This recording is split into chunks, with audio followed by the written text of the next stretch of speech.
Hi guys, a very good evening to all of you. Well, we are here to talk about one of the first MBA entrance exams starting this season for the next academic year, that is NMIMS. Typically, this is usually the first MBA entrance exam that happens for a particular academic year because it starts from the month of October itself. Then you usually have either CAT or you'll have IIFT and then the other exams follow. But this is the exam today. I have taken the exam today being 12th of October. I have just written the exam from the 12 to 2 p.m. slot. So I'm going to talk about what happened in this particular exam today for me so that will act as some kind of a guidance for you people over there. You can plan your preparation accordingly and you can probably know what's to be expected, okay? So let's go ahead and see what happened in today's exam. Were there any surprises? Was the paper very different or not? Let's go ahead and take a look at all these aspects, okay? Remember the exam went live on 10th, which means this is the third day, 10th, 11th and 12th, today being the third day of the exam. So the exam will keep changing. So different points in time, the paper will change in terms of the number of questions. The importance of the number of questions for a particular topic will probably be changing. So keep in mind that today is what I'm going to discuss and probably you can expect something similar for the next few days. Okay, let's go ahead and take a look at the analysis of the exam. We will basically first understand is there anything out of the way.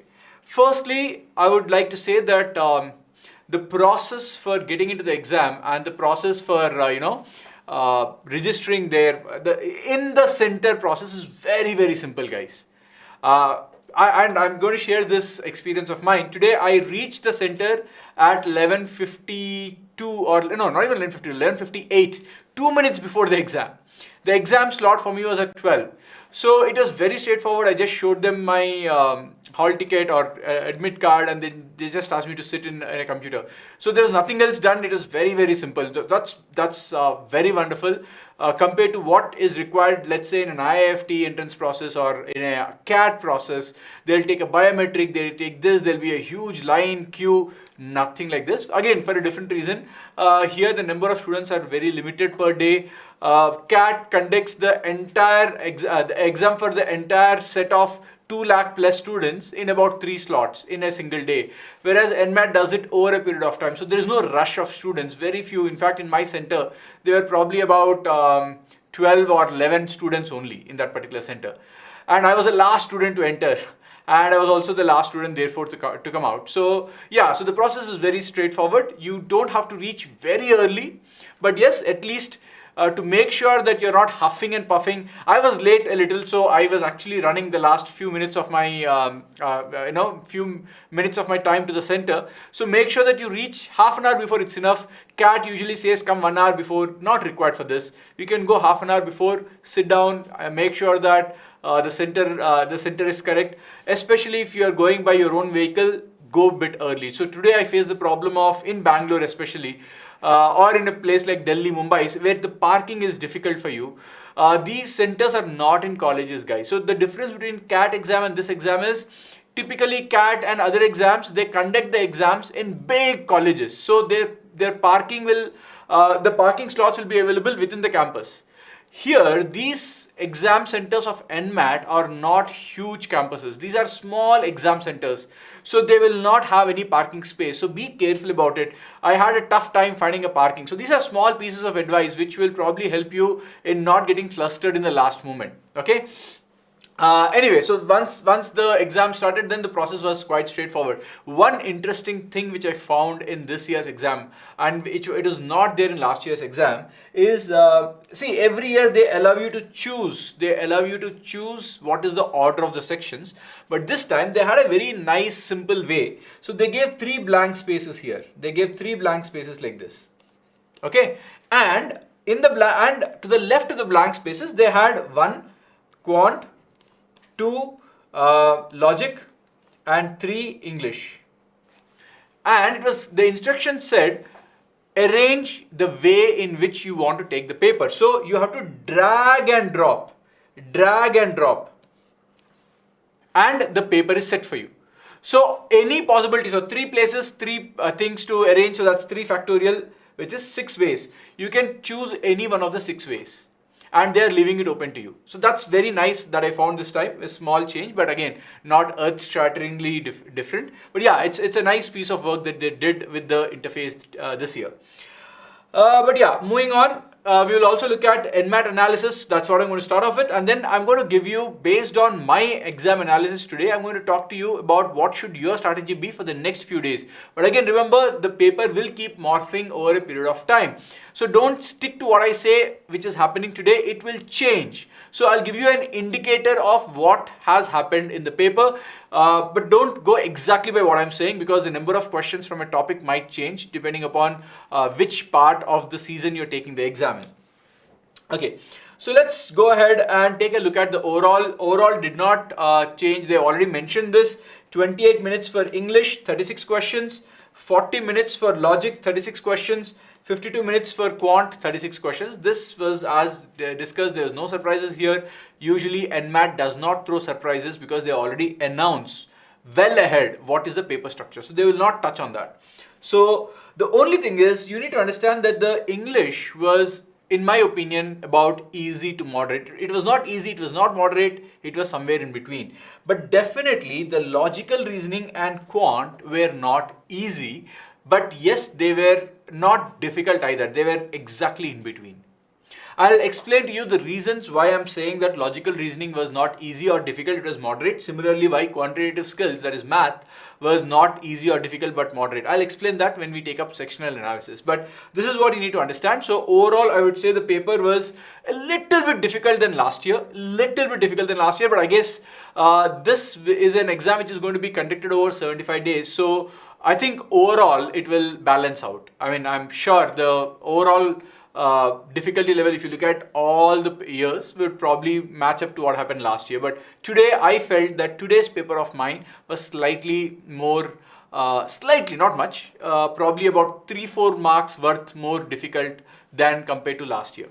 Now, the other thing you should also understand is, people writing the exam in the same center, there is no guarantee of getting the same questions. For example, today's exam was written by 2 of us, I and one of my colleagues.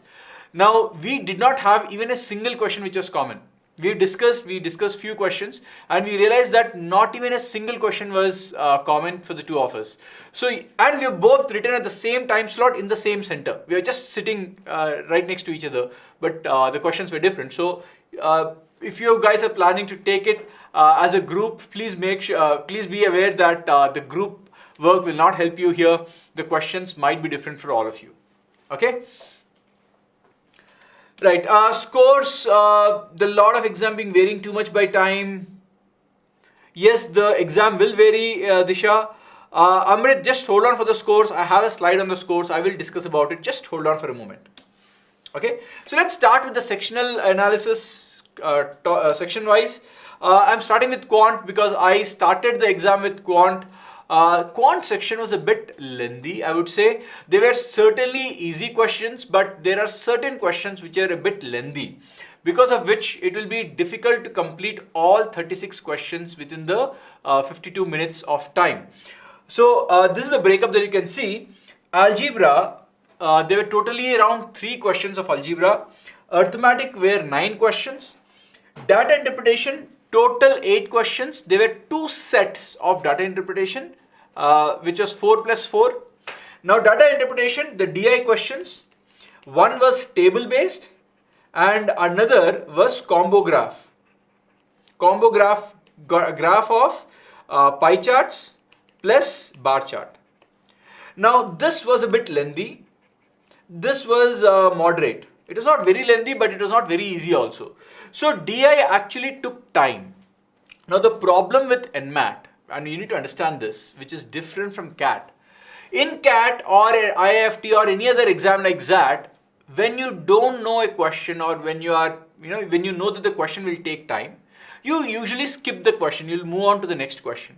NMAT does not allow you to do that, because NMAT is an adaptive exam. I hope you all know what is the meaning of an adaptive exam. So then what should you do if the question is lengthy or you don't know what to do? Then the only thing you can do is randomly mark something. You cannot move to the next question without marking something, which means if you come across a lengthy question in DI, please don't sit and keep solving. For example, in this 4 questions, I attempted 3 questions and 1 question was very lengthy for me to solve. I know the process, but I knew that if I start doing it, it will take me 1.5 minutes because there is no calculator here. There is no on-screen calculator in NMAT. And if you have percentages in decimals and the options are all close, like 51.2, 52.3, 54.6, options are very close. The approximations will not give you the perfect answer. If that is the case, then you will have to actually manually sit and calculate all of that. It will take time. So what I did, I attempted the so in fact, this was one of the middle questions. So I attempted the first question. Second question, let us assume was this. I actually skipped it. Skipped it meaning randomly marked something. You can't skip it. You have to give some answer. So I knew it will take time. So I randomly marked something, moved on to the other 2 questions. The next 2 questions were easy. So don't waste your time on a question that is lengthy or on a question that you don't know. So the fact that you can't move forward should not stop you at that point.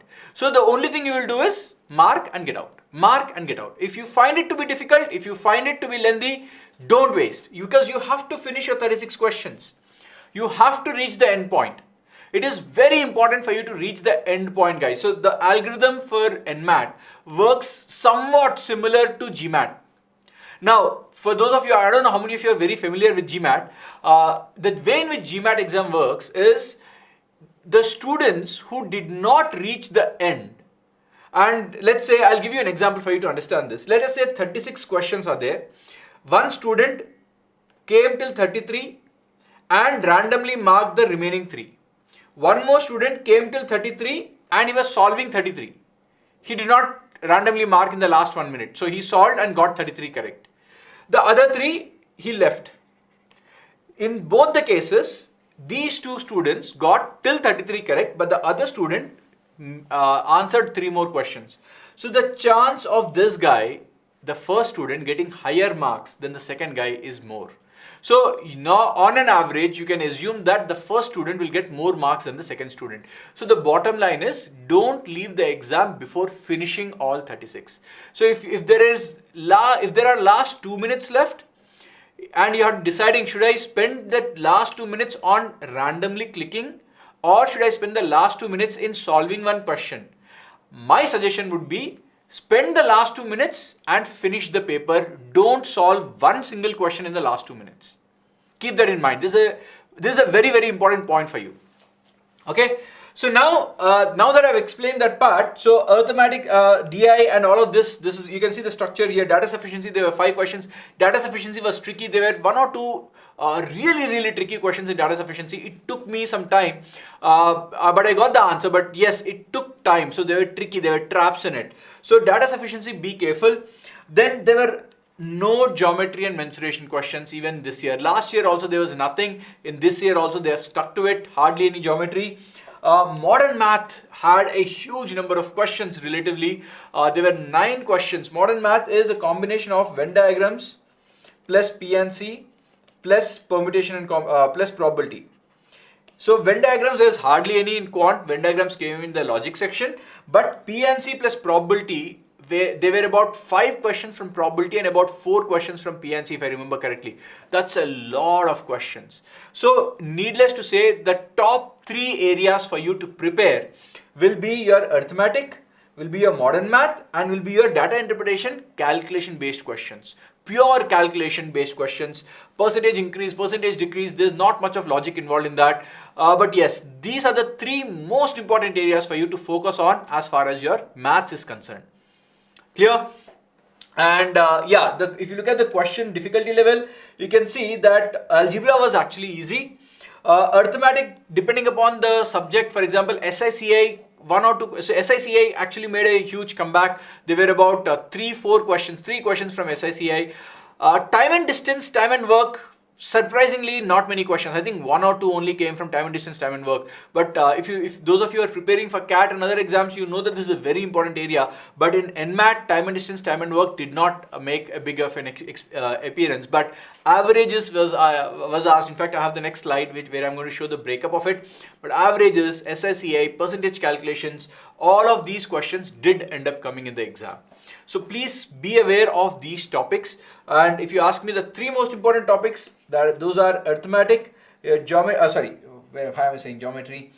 Your arithmetic, then modern math, and your data interpretation. Now, data sufficiency, there was a quadratic equation question in data sufficiency, there was an inequalities questions in data sufficiency, there was a linear equation question in data sufficiency. So basically data sufficiency came from all over the place.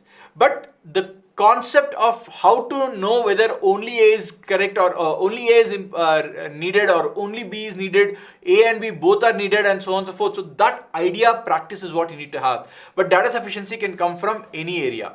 Okay, keep that in mind. Moving on. Data interpretation was moderate. I will not say it is easy. Data sufficiency was also moderate, because out of the 5 questions, 2 were tricky, probably 1 or 2 were straightforward. The remaining 1 was about moderate level. So I would say overall the difficulty level is about moderate. Okay.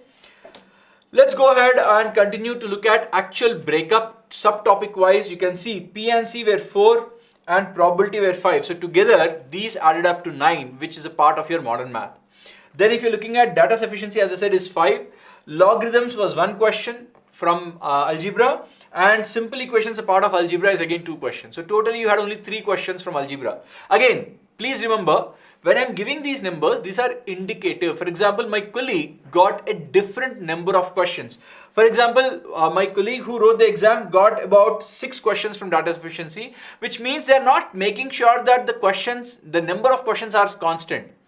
The number of questions can vary. So she got about 8 questions from arithmetic totally, not 9, whereas I got 9. So they are trying to vary a little bit here and there. So these are indicative. It could be plus or minus 1 or 2 questions. So please don't go exactly by this number. NMAT does not stick to the exact number. For example, if you look at English, I'll speak about it when we go to English. There were analogies, the English analogies, word analogies. I got only 2 or 3, whereas she has got about 8 or 9 or 7 or 8. So again, there is a huge variation there. In maths, the number of questions varied a little bit, not by much, but yes, in English there was a lot of variation. So please be aware of these small points. Then you had numbers. Okay, numbers, HCF, LCM based. There was 1 data sufficiency also. Apart from that, there were about 2 questions from numbers. Again, not a huge amount of weightage. So this is how the quant section was. Okay, let's move on. Let's move on to the English part, which is the language skill part. First thing you need to understand is there were 2 RCs, not 3 RCs. Last year there were 3 RCs. This time there were only 2 RCs of 4 questions each.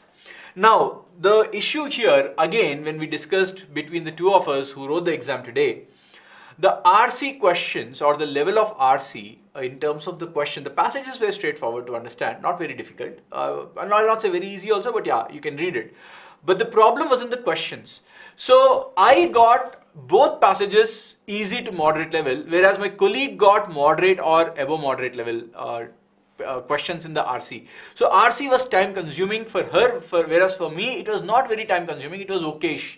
You could do it. So once again, make a quick decision. Is the RC passage lengthy, difficult to read, or the questions lengthy, or the questions very tricky in terms of what type of a question it is? See, if the question is fact based, you can get it quickly. If the question is inference based, then it's a bit tricky, and there are always 5 options, so you have to check for 5 options. Please keep in mind. So it will take a bit of time, so you have to be judicious.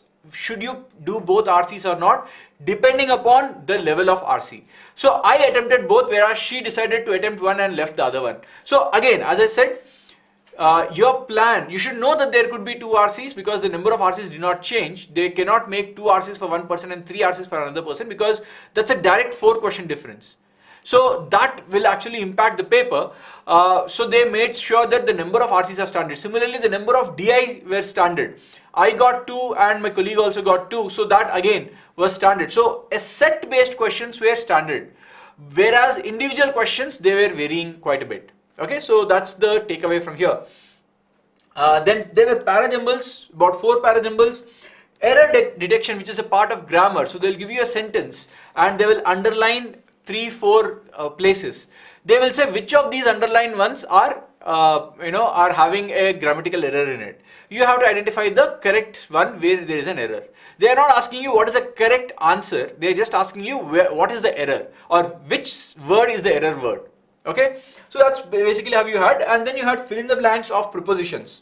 Okay, there are two kinds of fill in the blanks. One is preposition based fill in the blanks, and there were other general fill in the blanks with synonyms, antonyms, and then sentence completion. So this fill in the blanks were of 2 or 3 types. One is they gave you a fill in the blank of a sentence, and they are asking you to fill the blanks with 2 words. The words, you had to choose the words based on the sentence. There was another type of a fill in the blank which is sentence completion, where you will have a sentence given and a line given, a blank given. So the blank should be filled with what is the best way to end this sentence. So there will be 5 options, the best way to end the particular sentence given to you. So this is called as sentence completion. Similarly, there were analogies. So you can look at analogies. There were the analogies varied a lot. So somewhere between 3 to 8. That's a huge amount of variation, but that happened. Analogies varied quite a bit. The analogies were based on similar words. They were on antonyms, synonyms. You need to have a good grasp on the vocab part of it. So the words were not very commonly known. So many students, I'm sure, would be finding them to be at least moderate or above moderate. They were not easy. Yes, of course, 1 or 2 were easy, but in general, I would say that the students would find analogies. While it is less time taking, understanding the word itself is a problem. So that could be an issue in English. But otherwise, your error detection was easy to solve. At least you can finish off very quickly. They were not very difficult. Fill in the blanks were not very difficult. You can choose the right word. Prepositions were not very difficult. RC could be lengthy depending upon your luck.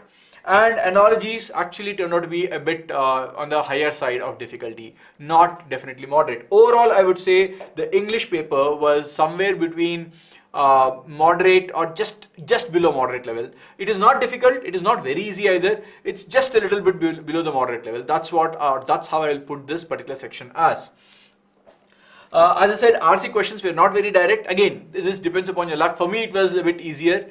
There were indirect questions like inferences, but even then, I would say my RCs and the questions were slightly doable. Whereas the colleague of mine who wrote, she's actually a verbal faculty, and her comment was that the questions were not really straightforward. So if a verbal faculty is saying that, you can imagine that the questions were definitely not easy to deal with.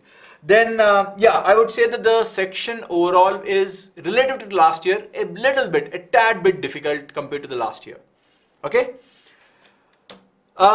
Krishna Prasad is saying, how much did I score? So Krishna Prasad, that's a very funny thing. I did not know that the score was displayed till I came out, because once the 3rd section gets over, the message on the screen says your section. So I took quant first, English second, and 3rd was logic. So once I finished, once the timer ran out in the 3rd section, the message came that your section has now completed.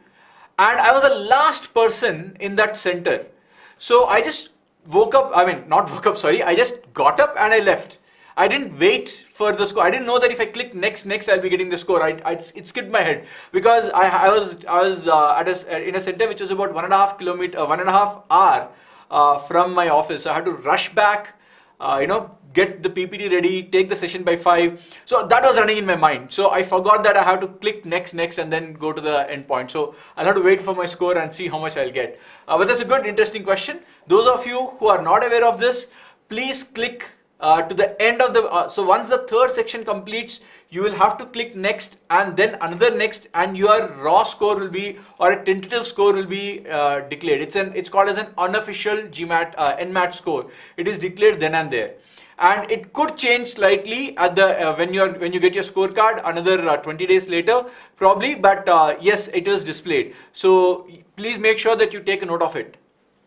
Okay, I hope that answers your question, Krishna. All right. Okay, the language skills, if you look at the breakup of it, there was one RC on Gupta period, there's one RC on evolution of economy. I don't think that really matters, the topic name or what was it about. But yeah, this is what happened. Parajumbles were 5 sentence and 4 sentence parajumbles. They were not very difficult. So there were 5 sentences you have to arrange and 4 sentences that you have to arrange, 2 and 2 each. So it was doable. Error detection was grammar. Grammar was not difficult. Yes, probably one odd question you would have had a problem, but mostly the questions, at least 4 questions were doable. Probably one question if you are average, above average in grammar you could do, and one question could have been a bit difficult, but otherwise it's not a problem.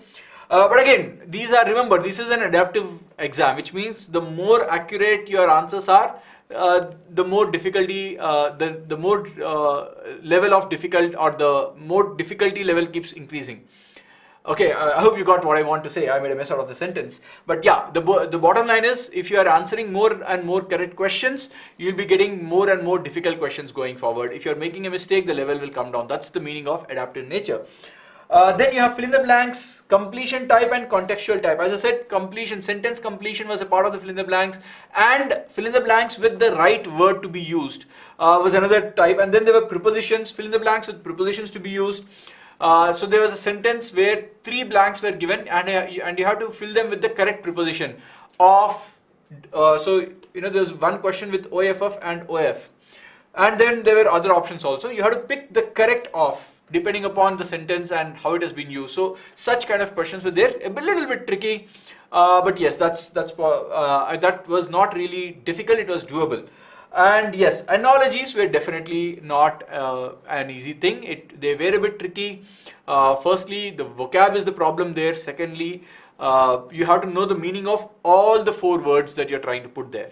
If you don't know the meaning of the first 2 words, or if you know the meaning of only one word, then it is not doable. Okay. I have a couple of questions coming on. Yes, Amrit, I got that question on Mesopotamia and Babylon. Yes, I also got that one. I think that was not a very difficult question, not a difficult RC. You could have done 3 out of the 4 very easily. So in fact, I also got the exact same RC, about why you get impressed by the Mesopotamian civilization and Babylonians there. Yes, so it was not very difficult. It was easy to moderate. So yeah, I think that was one thing which is common for the 2 of us. Anyway, so then we'll move on to the 3rd section, which was logical reasoning. Now, logical reasoning actually is a bit different this year. There were 23 questions on critical reasoning. So it is a mix of critical reasoning. When I say, there are different types in it: statement and assumption, statement and conclusion, kind of point of passage. Point of passage. What it means is something similar to para summary. What is the main point of the passage? And they'll give you one sentence. There's a big passage of 3-4 sentences. They'll give you one sentence which will capture the meaning of. Basically, it's a para summary kind of a question. So these are the type of questions that have come, critical reasoning, and that was a huge amount of questions out of the 36 in logic. So those of you who are preparing for NMAT logic section, remember, verbal logic has taken up a huge chunk this year.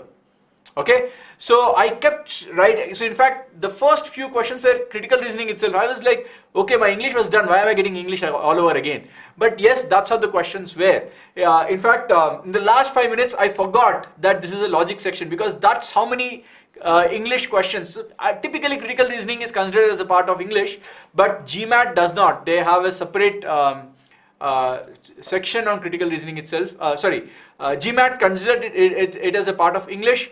But yes, you have other exams which consider critical reasoning, which is a part of logic. But yes, we are not usually used to having critical reasoning within your logic. Whether you take XAT, you take your CAT, if at all critical reasoning comes, it comes under a part of English itself. But yeah, they clearly put verbal logic, which is critical reasoning, into a part of the logic section. And you can see the number of questions were quite huge. Now the level of difficulty, I will say, is moderate. Why would I call it as moderate? Not because the questions were tricky. The passages were lengthy, guys. The options were lengthy. Each option was for 1.5 lines, 2 lines, and you had 5 such options. So reading that becomes probably 1/3 of an RC itself. So we are, or rather from BYJU'S Exam Prep, we are calling it as moderate, not because the questions were difficult, Once you read, the question could be done. But the reason why we are putting it as moderate is because you will not be able to attempt many questions. That is the problem. Okay, so that is why we are calling it as moderate. Critical reasoning, pure critical reasoning, CR, there were about 15 questions. Statement assumptions 2, course of action. So they'll give you a scenario and they'll say, what should he do? What is the best way? So in fact, I remember one question, something about board of directors and something like that. And what should this person X do? Obviously, I'm not supposed to reveal the questions because we signed an NDA. So I'm not revealing anything about the question at all. But yeah, the question was to the tune of, something happened to that person before a meeting, what should the person do? What is the best course of action? So logically you have to think and take up the best option out of the 5. Similarly, strong and weak arguments and so on and so forth. So these kind of questions did come up as a part of your logic. And yes, please be, you can expect this trend to continue. More than 20-21 questions. In fact, here exact 23 we remembered the count and came out. 23 to, I got around 21 to 20 questions. My colleague got around 23. So you can expect anywhere between 21 to 23 questions as a part of your verbal logic. So please prepare accordingly. Don't be surprised. The actual number of logic questions were quite less. We'll actually see what happened in the actual logic also. And that's another surprise actually, a little bit of a surprise. If you had total 36, we already saw 23 were from 21 to 23 were actually from your, critical reasoning plus others. The remaining 13 were very easily broken up into these areas only. And that's quite surprising. There are huge number of topics they could have asked from logic, but because they ate up all the questions under the verbal reasoning, they were left with only 13 questions. In those 13 also, there were 2 sets of input-output, 8 questions done there itself. Input-output, I hope you know what is the meaning of input-output type of questions. 8 questions, that is 2 sets have come from this. One set was easy and one set was, I would say, moderate or above moderate, because it was not easy for sure. Getting the idea was not very straightforward there. And the problem with input output is, if you can't find the logic of how the steps are created, the set is dead. All 4 questions are gone. So the one set of input output, it was straightforward standard question. The second question, it was not very straightforward at all. It is not a standard input output question at all. So you might end up finding that to be a bit of a difficult question to be dealing with. And you can see that there were totally 8 questions out of these 13. The remaining 4 questions, 2 of them were syllogisms. These were easy, fairly easy, not very difficult. And 2 were logical Venn diagrams. Now, what is a logical Venn diagram? Logical Venn diagrams are those questions where you have a circle, a square, a triangle, and they'll put a number, or they'll put A here, B here, C here, D here, and then they will say rectangle corresponds to, let's say, people who like horror. Triangle corresponds to people who like comedy. Circle corresponds to people who like whatever. And then they'll say how many people like only horror and comedy. So only horror and comedy, you can see that is A. So whatever the number is, you are supposed to write it. So this is called as logical Venn diagrams. There were 2 questions based on that. And normal Venn diagrams, normally what we are dealing with, or what you're used to, 3 circles and getting the answer. There was 1 question based on normal Venn diagram. So this made up your entire logic paper. So these were all easy. Input output is where you could have scored 4 questions, and the other 4, if you are really good at that, you would have got it. Otherwise you would have left the entire set. So that is not an easy set at all. Okay, so that's what basically happened. All right. What is the expected cutoff? Some of you are asking this, so I have put the expected cutoffs on the screen. Take a look at it. I'll just, so we have NMIMS Mumbai around 230 to 235. Last year we had 232. As I said, this year we expect the cutoffs to go down by a little. I don't know how much will it go. We'll have to wait and see how the exam unfolds. But yes, it will not be the same as what happened last year, is my expectation. The paper, I believe, this year is a bit difficult. So you can expect the cutoffs to go down, not by much, but probably by about 3-4 marks.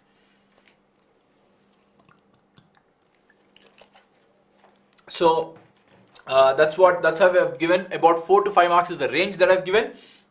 So this is your score for Mumbai, Bangalore, Hyderabad, Indore, and Navi Mumbai. I hope you guys have noted this down. Yes, Amrit, there will be sectional cutoffs. I will give you the sectional cutoffs here. So this is what happened in the last 2 years, and this is what we are expecting this particular year. Okay. Language skills will go down. Logical reasoning, again 72 to 74. Overall, it will slightly increase, I believe. Quant actually this is not correct actually. These are 76, 76, 76 last year also. It was 76, 76, around 76. These are not correct. But yeah, these values will be slightly lower than the 76s. So that's basically what happened. What is the strategy that you need to follow? Okay, I've got a couple of questions coming in. Can you also speak a little bit about the scaling process and the general trend regarding difference between raw score and scaled score? Amrit, don't bother about scaling. There is nothing you can do about it, right? Scaling is purely a function of what was the difficulty level of the questions you got and how did you perform in those questions. So when you compare that with others, the scaling happens. The process of scaling is not been disclosed by anyone.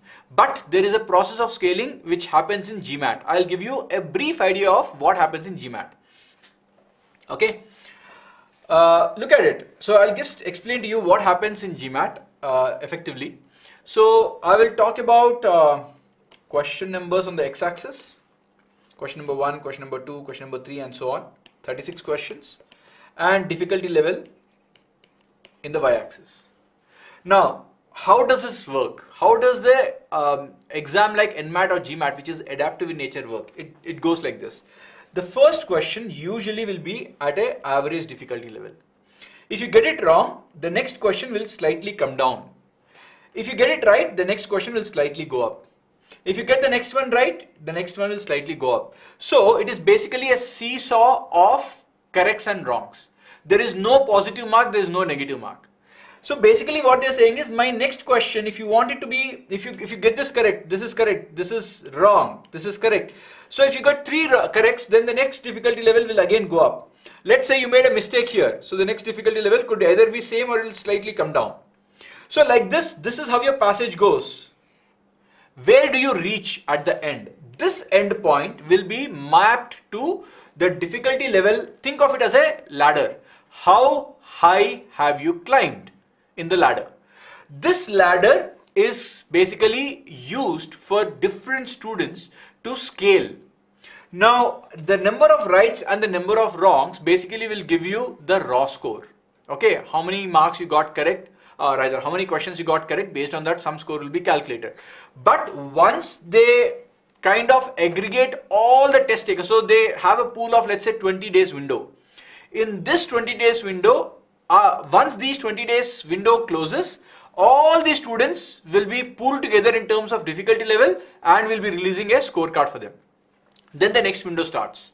So basically what they do is, when they're looking at mapping this level of how high in the ladder you have reached, they will look at the same set of questions will be exposed to many students. For example, one of you have got the same RC that I got. So basically they will look at in this window, and they would have given this question in in lot of other places also.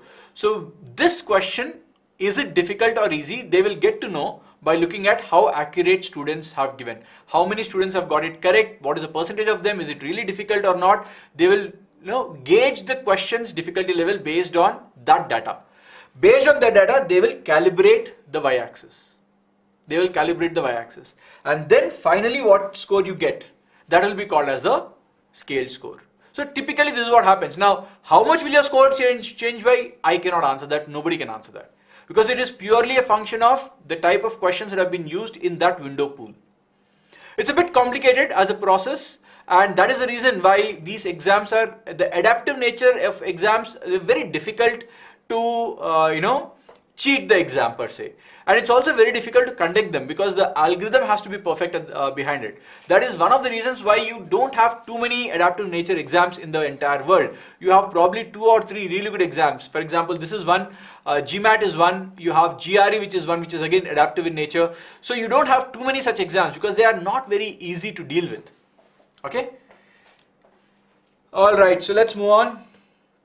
So NMAT strategy. So section-wise strategy, I'm going to give you attempt order. I'll talk a little bit about it. So let's talk about quant. So as I said, quant, P and C, probability together. So your preparation should be very strong on P and C plus probability.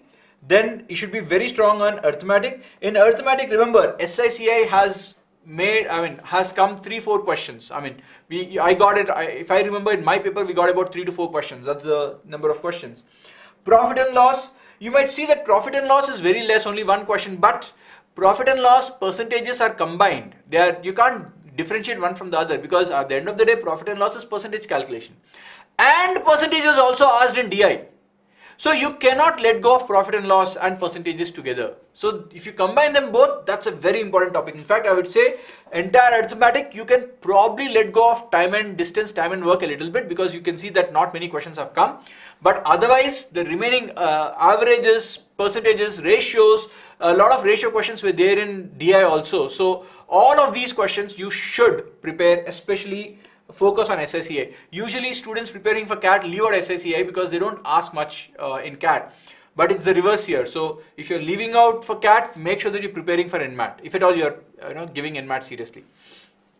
Let's move on. Yeah, so geometry is something that you can more or less forget about, because they have not asked geometry at all.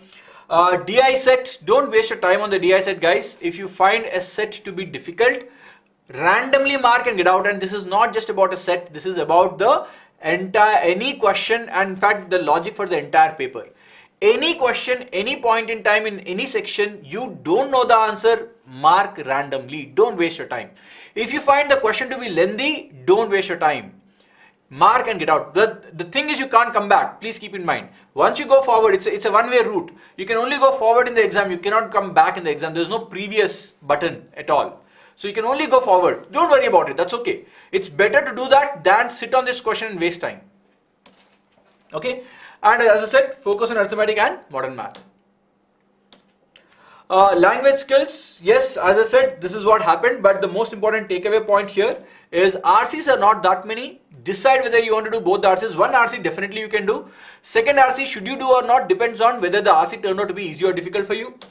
Grammar, focus on grammar, guys. Grammar has come a lot for both of us who have written the exam today. So I'm sure that it is expected to be the same for everybody else also. Okay. Do not miss parajumbles. Parajumbles, there were about 4 questions that have come from parajumbles, and sentence completion. They are not difficult. They were scoring in today's paper. You could have got them correct. So focus on these areas. Okay. Monisha Raj, I'll have to check for that particular course you're talking about. I don't have it ready off my mind right now. Frankly, I don't want to randomly talk about any number. I will be sure about it and then comment on that. Okay, leave it as a comment. I'll reply to that. In logic, please prepare a lot on CR. Now, somebody was asking how to prepare for CR. Guys, if you don't have any material to prepare for CR, I would say open GMAT official guide. It is available for free PDF, older versions. Not the most recent one. Most recent one will be costly for you to buy, but the older versions, 2015 version, 2014 versions, these are available for you, freely available on Google. Search, download it, solve critical reasoning from there. That's one of the best ways to improve your critical reasoning. Okay, and I will not be surprised if few questions from there will be borrowed into NMAT also. Okay, let's move on. And in logic, do not miss out on input-output. At least in the next few days, I expect those of you who are taking this exam, you will get input-output 2 sets for sure. It would change sometime in the future. I don't know whether 3 days in the future, 5 days in the future, when it's going to change.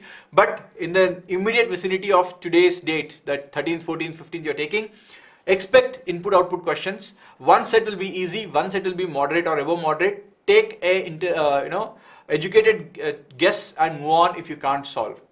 Okay. Logical Venn diagrams should do, it will not take time. Venn diagrams should be done, it will not take time. Syllogisms should be done, it will not take time. Right, so this is basically what happened in the logic section. So LR sets might be at the end. Don't be over dependent. As I said, so most of the paper is critical reasoning. So keep going, keep going. Whatever you can, you do. Whatever you can't, mark and get out. Don't search. You can't search for logical reasoning questions because you can't go back. So once you mark something, you can't go back. So make sure that whatever you're answering, you're spending a little bit of time, not wasting too much of time, and moving on. Verbal reasoning seems to be the game changer. Practice critical reasoning. As I said, that's basically the takeaway from logic section. Now, what is the attempt order? Now, frankly, it's up to you. If you are a person who gets tired in an hour, then don't keep the weak area to the last. I would say if you are a student who gets tired in an hour, hour and a half, don't keep your weak area to the last. In such a case, start with your strong area. If you are a student who is weak, let's say in reading in English, or dealing with a lot of reading, start with either logic or start with English, because logical section also had a lot of critical reasoning, which is verbal, which is English reading a lot, or you can start with English, which is anyway reading a lot. So but again, English section you could have completed faster, it's only 28 minutes, whereas logic section is about 40 minutes. So decide which one you would like to start. Between English and logic, I would say probably start with logic, because I felt logic was more lengthy to read compared to an English section which had RC. Okay, so that's my take, but again, it depends from individual to individual. Sectional attempt sequence, who should start with maths? Again, those of you who are strong in English but weak in maths, and you say that, sir, I can only do maths with my fresh mind, start with maths. Because you're strong in English, you can probably do that a little bit later also. Even if you are a little bit exhausted, you'll still get good marks in English. Again, so this, as I said, it's very personal to each one of you. Bottom line, don't take a weak area when you're exhausted. Last section should never be your weak area. In CAT, you have no choice. Whether you like maths or not, always third section is maths. Here, they're letting you choose the order. Be smart about it. Okay? How many questions correct? Rehan Sheikh, how many questions correct do I need to score? Around 240. I would probably say you will be looking at around 75 to 78 per section. 75 to 78. So out of 36, you should be getting somewhere around 26 to 28 questions. If you do this, you will probably be getting, not 26, my bad. This will be around 22 to about 24. Out of 36, if you get 22 to 24, you'll be getting 75 to 78 marks per section. Okay? So that's about it. Okay, now the last few points that I want to talk about. Guys, we have home proctored analysis. My colleague Mr. Gautam Baba is taking the NMAT exam from his home, because NMAT allows you to take the exam from home also. This analysis is happening on November 3rd, 2022. Open mock NMAT. We are conducting an open NMAT mock free of cost for all of you who is interested in writing this exam. It is going to go live on October 14th. You can download and write this from our app. So please, if you are not already downloaded our app, go to the Apple Store or Play Store, whichever way, or Android Store, I don't know what you call it, and download our app. The exam can be taken free of cost. You will get your percentiles, your cutoffs. We will talk about it. You can get to know how prepared you are, because now that we have already written this, we will make sure that our standard of the exam is matching the standard of NMAT. And this is going to go live on 14th, and it will be available for you to write till October 22nd. Post which you will be getting a recorded solution of all the 3 sections. So we will have recorded solutions. I'm going to record logical ability section. A colleague of mine will be recording English. Similarly, another person will be recording maths. You will have not just written explanations, you're going to have our explanations of how best to solve this question for all the 3 sections. Okay?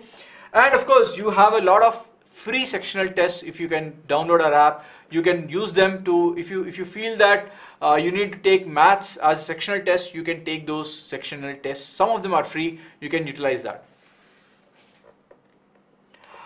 Is e-PAN card allowed for NMAT exam as proof? Maurya Sai, as long as it is through DigiLocker, it is allowed. In fact, today, now that you asked this question, my English faculty who came along with me, she forgot to get her PAN card. You have to take 2 ID cards, by the way. Please keep in mind, you need 2 ID cards, not 1. So you can take a PAN card and Aadhaar card. Okay, PAN card and Aadhaar card, or driving license and something else, 2 ID cards, different ones. Now she forgot one of her ID cards, she had only one, but she requested and she showed a digital photo of it, they allowed. But again, she being allowed does not mean that the other invigilator will allow you.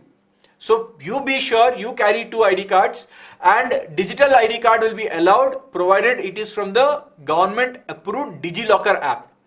Okay, only the DigiLocker app, that is what they are allowing officially, because they are supposed to. That's what the government says. The government says you can use that for any verification purposes, even in airports for that matter. So they cannot say that we will not accept it. They'll be then going at loggerheads with the government. So they will have to stick and do that. Okay, but otherwise I would advise carry hard copy. For one day, it's not a big deal. Okay. Now, one more small piece of information. I'm sure quite a few of you know it. I hope you guys know it, but I'm just going to talk about it for 2 minutes. Guys, the deadline for NMAT has been extended. So it was supposed to close on 10th. Then they extend the window. Today is the deadline. If you've still not applied for NMAT, you can do it till the end of the day today. Make sure if you have not filled the form already, you are applying to the exam today. You still have some window open for today. Okay? Right, guys, so that brings me to the end of the session. Thank you, and please follow us on all of our channels. We are there in YouTube. You can, some of you are already there on YouTube. We are also present on Instagram. You can search for BYJU'S Exam Prep MBA. So that's the handle by which we go. Be tuned into our channels. We post a lot of content. We create a lot of content and post it out for students. We take a lot of live sessions. Now that this MBA exam season has started, you can be assured that almost 1 session per day will be done. Some of them are strategy sessions. Some of them are teaching sessions where we take up some concept and explain the concept. So loads of things are going to come your way. So be with us throughout your journey, and hopefully I'll be seeing you in my next session. Thank you guys, and all the very best.